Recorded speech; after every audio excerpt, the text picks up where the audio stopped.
I have the honor and the enormous joy to introduce you to an outstanding woman, to an outstanding friend of mine. She is probably the most important businesswoman I know. She's Regine Sixt. Who doesn't know Regine Sixt? Who doesn't know Regine Sixt? Everyone knows Regine Sixt. Regine Sixt is a miracle. Come on stage, Regine.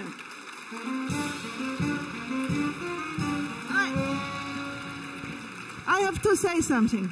You know, I'm doing with Marcel this DLD conference. I'm doing some dinners for a lot of friends, for a lot of ladies. I'm doing a lot of things for Burda. Whenever I need help, guess whom I'm calling? I'm calling you, Regine. Regine is one of the most supportive women I know. She is a big friend of Israel. She is doing a lot of charity things, and she has a big heart. And I think having a big heart is this what we learned from Gangaji right now. This, to be honest, I think having a big heart, this is what this makes you happy. So, Regine, come, go along with your big heart.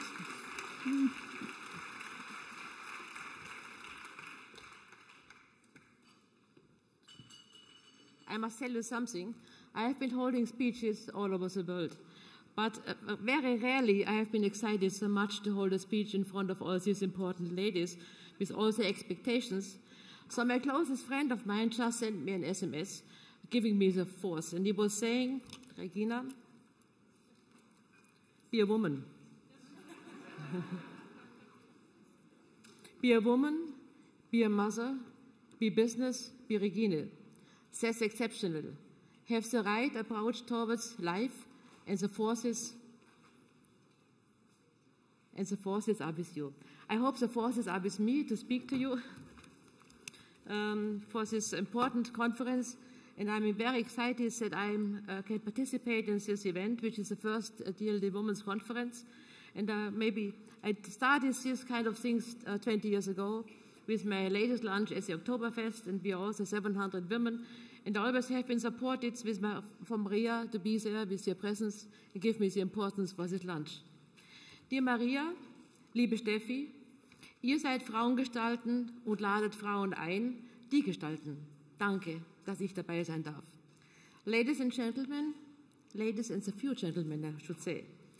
First of all, I would like to thank Maria for inviting me for this future-oriented conference, and Steffi for inviting me to join the Honorable Circle of founding members of the DLD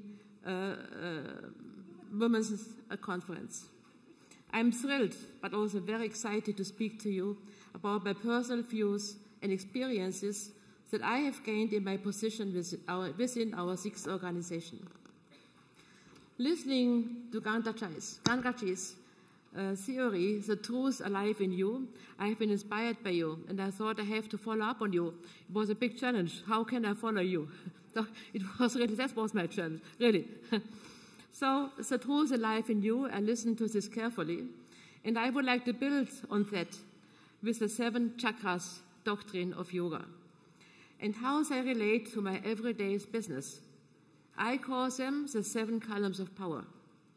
This 5,000-year-old philosophy of the chakras is one of the oldest systems in further development of humans, and it's more appropriate than ever in our modern digital times.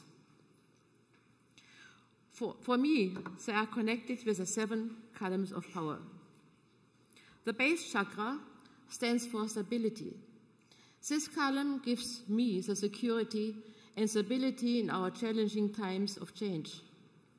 It's about building a strong foundation on which we can construct the house of our enterprise, that it never gets out of balance and it stands every storm.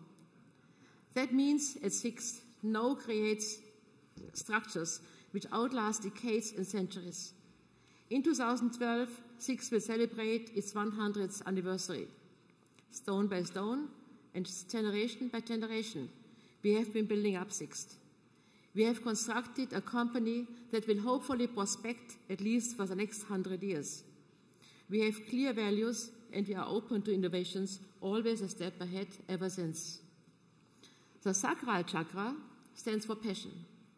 This means the enthusiasm and impetus that is necessary to tackle new challenges and to bring them to a successful end.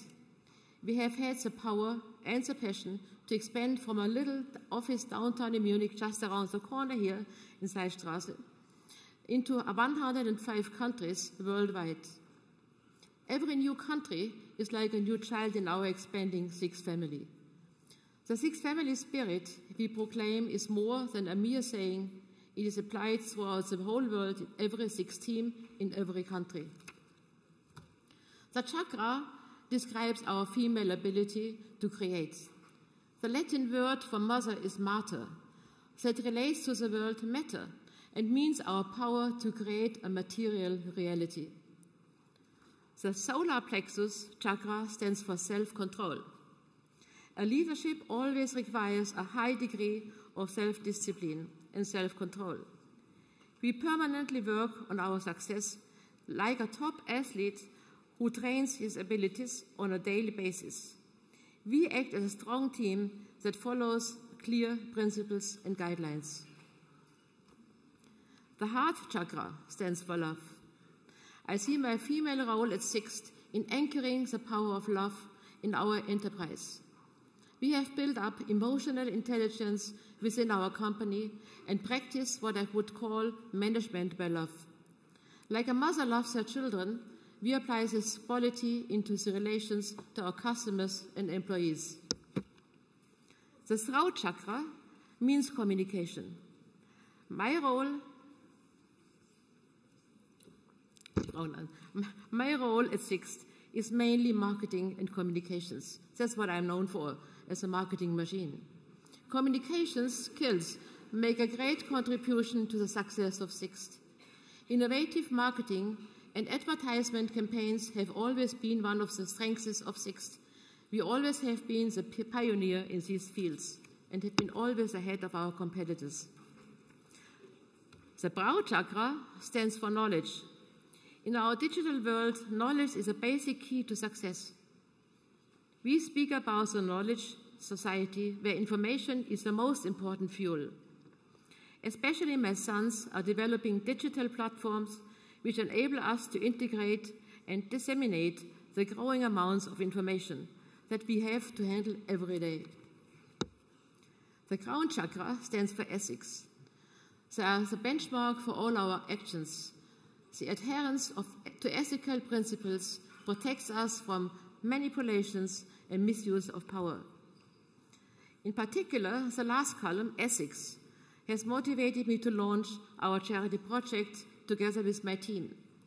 My Children's Aid Foundation, Drying Little Tears, attempts to impact values to the poorest of the poor and to the most children in need in about 25 countries, and I was very honored that I could proceed projects with Maria in India to give you mobile hospitals for your hospital that you have been building in New Delhi, and I'm very pleased that we can do this, and I hope we can continue doing this. Now let me turn to the issues of emancipation. Maybe some ladies don't like this. Most of them want to be emancipated. But most people believe that I am an emancipated woman, which I am. However, only to a certain extent. I owe my emancipation to 5 men. First, my father. My father, he brought me up as if I were his only son and provided me with his discipline usually boys only had at that time. Second, my father-in-law. Even though he had the experience to have deepest poverty in 2 world wars, he made it to one of the most respected entrepreneurs in the post-war period. And he did not allow me, after being married, to play the role of a little woman sharing her life with his only son, Eric. And so I came into the company with all consequences. Fourth and fifth, our 2 sons. They gave me the hope for life. They gave me the hope for the future. They gave me the hope for everything, and they gave me the hope to be there, in the sense. I have given both of them an international education, and despite my ambitions in pursuing my own career, managed to make them to successful young entrepreneurs. They are now in leading positions in the fourth generation at Sixt. They give me the belief in promising future that will lead Sixt into new dimensions. All these men I dearly love so much led me to my success. Therefore, I come to the conclusions that I do not really want to be completely emancipated. However, emancipation gave me the possibility to decide, to be free.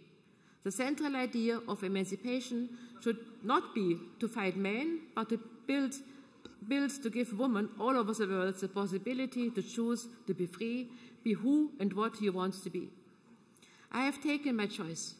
On the right side of my husband, I'm a miscarrying wife.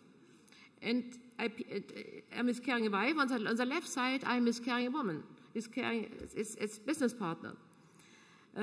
This appeals to all women, and I really ask you and appeal to you not to lose their femininity and their strive for emancipation. We lose a lot if we lose this female being. Besides these important men, also women have accompanied me on my way. They are my girlfriends, they are my network, all over the world. And power makes beautiful, I realized. When I look at Indira Gandhi, Golda Meir, Margaret Thatcher, and even Angela Merkel, who gets getting beautiful every day, more and more beautiful by her power, and we all agree. I have to observe that power and success make beautiful. More than ever, the world needs influential and successful women, and adhere to the highest ethical standards, and are willing to shoulder responsibility.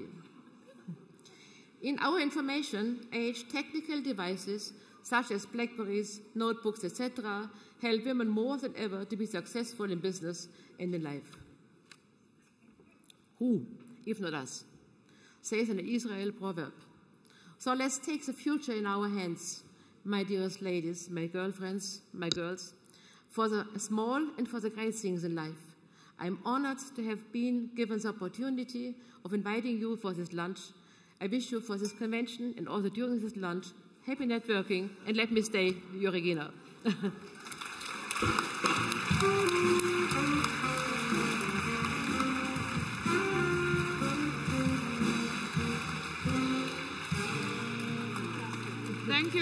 Thank you so much, Regina. This was a very, very wonderful speech, and we're actually really proud of having you as a friend and supporter of here DLDwomen. And you have to tell me, while you were talking, you had this incredible campaign of Sixt running. Who's doing that campaign? Well, it's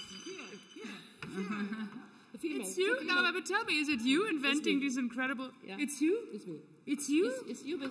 Well then, I mean, this